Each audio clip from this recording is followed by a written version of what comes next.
Hello! Today we're going to make a triple bead ring. It is something that looks like this. This is check glass and brass that has been antiqued. Here's another sample. This is actually closer to the one that we're going to be making today. This is pre-night 4mm round beads and artistic wire in a 24 gauge, and it's really pretty, and it's a little difficult to make, but it's a nice simple looking ring that tends to go good with everything. Here's another sample. This is has a little rosette on it, like I've made in our previous tutorials. This is called Hessonite garnet, and those are little 3mm round beads. Those are actually sewn kind of onto a band. So that's a little bit different, but a similar concept. But anyway, we're going to focus today on something closest to this. So there's our example. The first thing I have done is I picked out some 4mm crazy lace agate beads. They are dyed blue and they're really pretty. I'm going to take some 24 gauge wire. I'm going to take 18 to 20 inches. So that's 12 plus 8. I'll go 29 just to make sure we have enough. So there's 21 inches of artistic wire in a 24 gauge. And I like to pull all the wrinkles out of it with my fingertips first. This ring we're going to make the band first, and then we're going to add the beads on after the band is made. We're going to take our mandrel.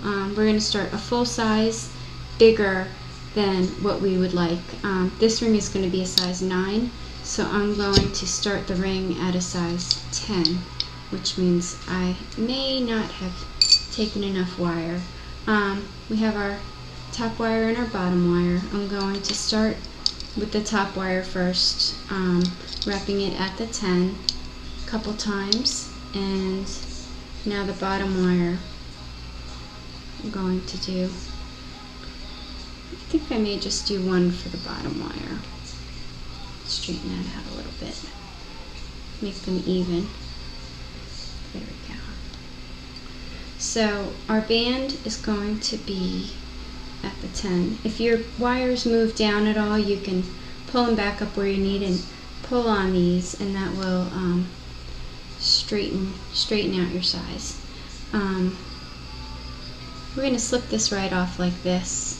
I'm going to hold it in a tripod grip, and I'm going to actually cross them a little bit. We're going to take one wire. I'm taking the wire closest to me, pushing it away around the band one time, and that's just going to lock the band down. We're going to take the second wire and poke it to a standing up position a little bit. Those wires are locked in place now. They look like, oops, that, I'm a little higher than my camera. Okay, what I'm going to do now is string these 4mm beads onto the wire. I'm going to use 5 of these because it's a size 9. I want to make sure there's enough beads going across the top of the ring. Put them in a little different order. There we go. Okay. Once you have your beads on, you're going to go in the opposite direction of where that extra wire was. And we're going to wrap this side now around the band. And that's locked on. We just want to wrap it one time around, because now we're going to take this wire that we just brought over. Oops, we just brought this wire over to this side. We're going to wrap it around each bead on the way back, like this. Between each bead. Oops, that one's not going between. Maybe I'll go the other way. I'll go this way. Keep with the flow of the wire. We're just going to kind of sew these beads down onto the band. Like this. Push it through.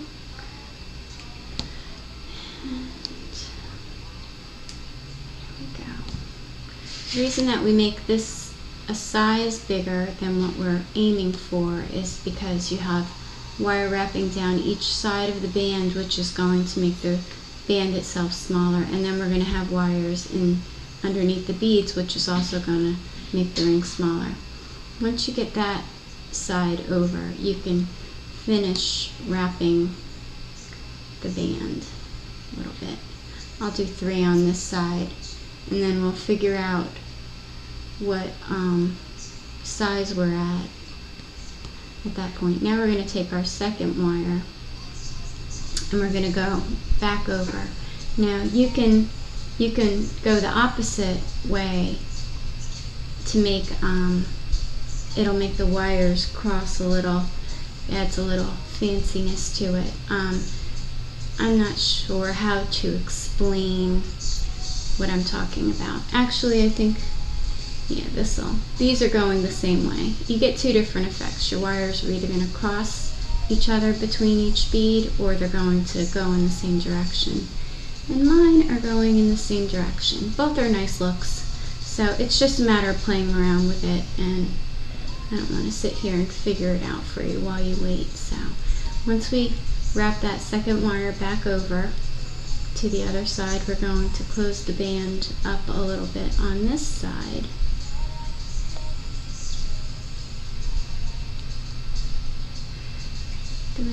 I'll do 5 because this is it's very thin wire, so it doesn't really take up too much space. And then I'll flip it over and do a couple more on the opposite side.